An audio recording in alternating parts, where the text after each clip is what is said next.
So here's the entire process of how each mind map book is made.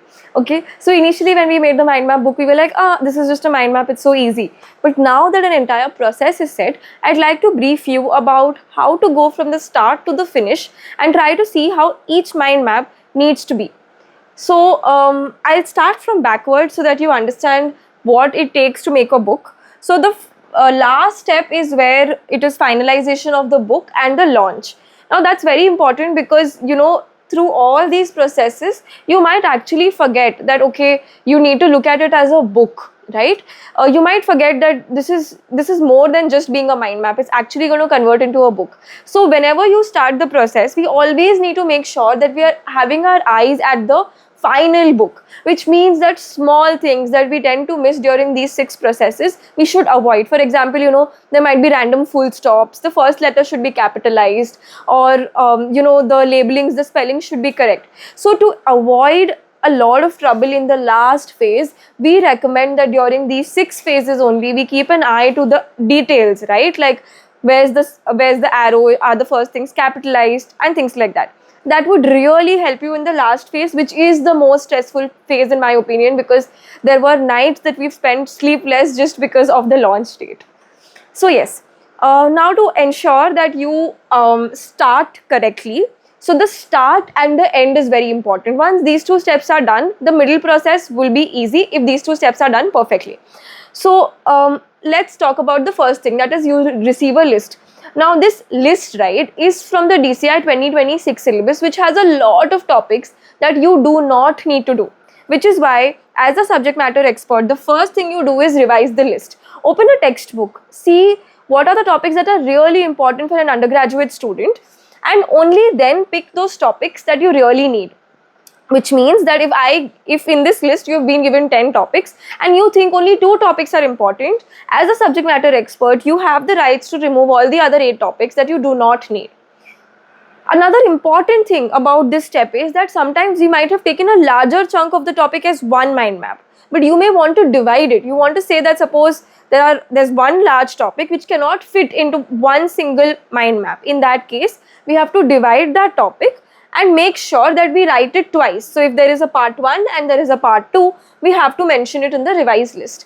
In my opinion, the best way to do that is take one small chunk.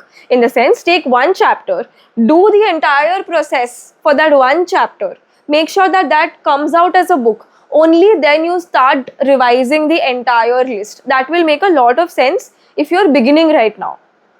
Okay, the third step is mind map creation and review and editing on XMind, which means that the content creators, I showed you the names of those people, they will be creating your base mind maps. Now they are BDS or MBBS graduates depending on which subject you're doing, and they will know the basic content. You will have to give them the book that they should refer to. So if you're an author of a book, you might tell the content creators to actually just use that particular book, or if you particularly like another author's book, you can ask them to use that book or use 2-3 books and create a base mind map. After that, you need to review that mind map.